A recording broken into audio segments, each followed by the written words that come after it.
લલકાર્યા. આ રીતે બધાય થયું જતું. તમે આ સૂત્ર પાસે તમો મારા ખવડાવવામાં પોતાનો સંતાઈ ગયો કહેવા સમય આ તમો આવો કેમ? તમારે સમય સાચું કહેવું જોઈએ.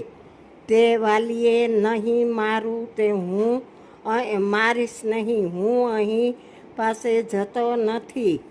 તે 26-27મો મહત્વ. સુગરીએ જ્યારે દિનવાણીમાં દ્વારા રીતે કરુણજનકની વાત કહેવા લાગ્યા. શ્રીરામે ફરીથી એમને કહ્યું કે હે તાત સુગરીઓ, અમારી વાત સાંભળો.